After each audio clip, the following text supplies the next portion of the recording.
As for plastics, avoid eating and drinking out of anything in a plastic container. Now, some of this is unavoidable, like yogurt comes in plastic, but definitely don't drink out of plastic water bottles. Never ever heat your food in plastic Tupperware. That's probably the number one thing to avoid.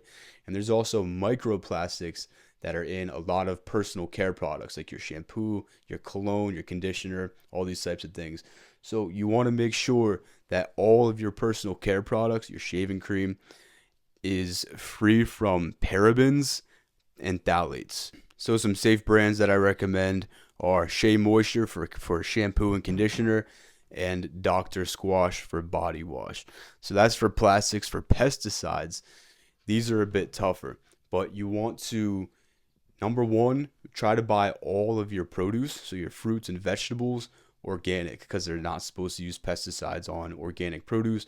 But sometimes the problem is they'll have an organic field directly next to a non-organic field, and pesticides from the non-organic field will blow over toward the organic field. So even organic isn't fully safe, which is why I recommend that everybody wash all of their produce in a baking soda solution. So basically take all your fruits and vegetables, put them in a big bowl, fill it up with water, and sprinkle in a couple tablespoons of baking soda, mix it up, let it sit for 20 minutes, and that's going to remove, there was a study that found that's going to remove 99.9% of the pesticides on your produce. So just doing those two things is going to reduce your exposure to these chemicals significantly. But I'll be making more videos on this topic in the future. But if you want to continue educating yourself about these toxins, I would highly recommend you read The Toxin Solution and also Countdown by Shanna Swan. These books go into great detail about where these toxins can be found and how they negatively affect your body.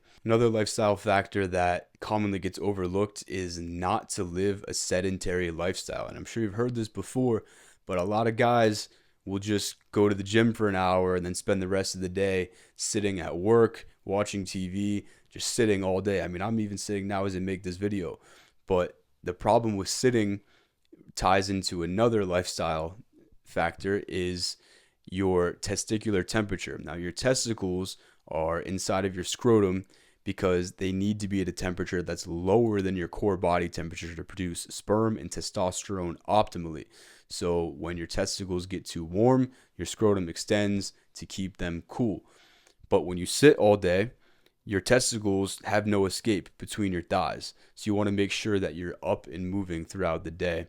And I also highly recommend not wearing underwear, free balling, so your testicles have plenty of room to extend. I highly recommend man spreading, so keeping your legs spread wide when you're sitting to give them breathing room.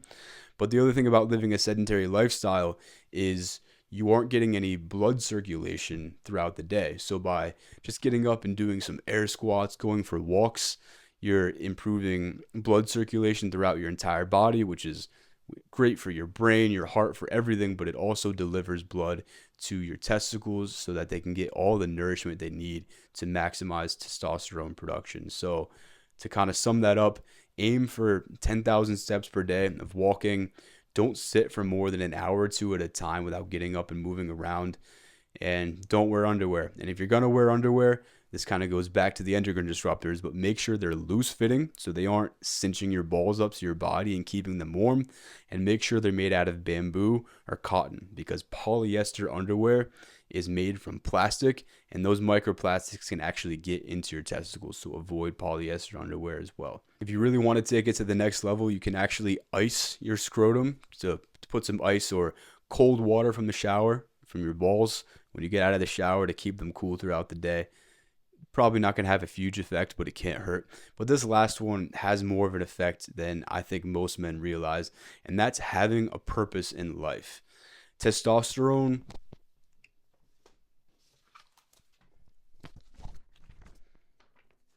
one of the functions of testosterone is that it drives status-seeking behavior, and that it manifests as having a mission or a purpose in life.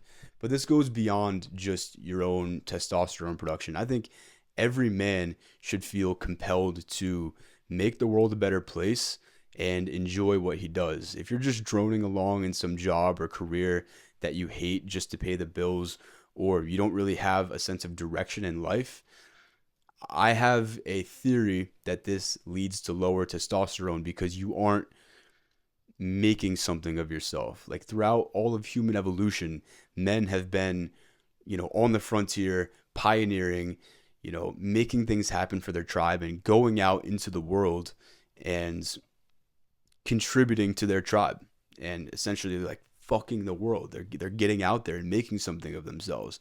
And I think too many men today don't have that energy. They're just complacent. They do what they need to do to make a living and leave it at that. So don't accept that level of mediocrity in your own life. Hold higher standards for yourself. If you don't wake up erect with energy to go, to go to work in your career or whatever you might be studying, then that needs to change. You need to make your top priority aligning your life with some sort of a purpose that you enjoy and that makes the world a better place. In my case, it's making these videos and coaching men in my men's health coaching company. I get fulfillment knowing that I'm making the world a better place, and it gives me something to pursue. And I know I'm rambling a little bit here, but it's just this energy, this go-getter energy that I suspect increases testosterone because testosterone is increased with status-seeking behavior. So get out there and find a purpose in your life.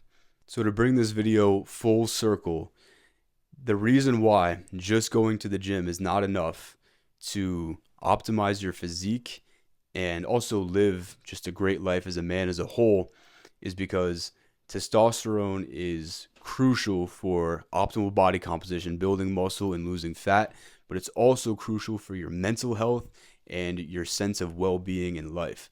So if you just go to the gym and don't prioritize anything else in your life like I used to do, which is why I wasn't in the place that I am today, your body will not produce testosterone optimally and you will suffer the consequences of suboptimal testosterone production. So if you hit all of these 5 pillars, training, nutrition, mindset, lifestyle, and sleep, you will live a testosterone optimized life. And I promise you from personal anecdotal experience, you will never feel better than after you do these things.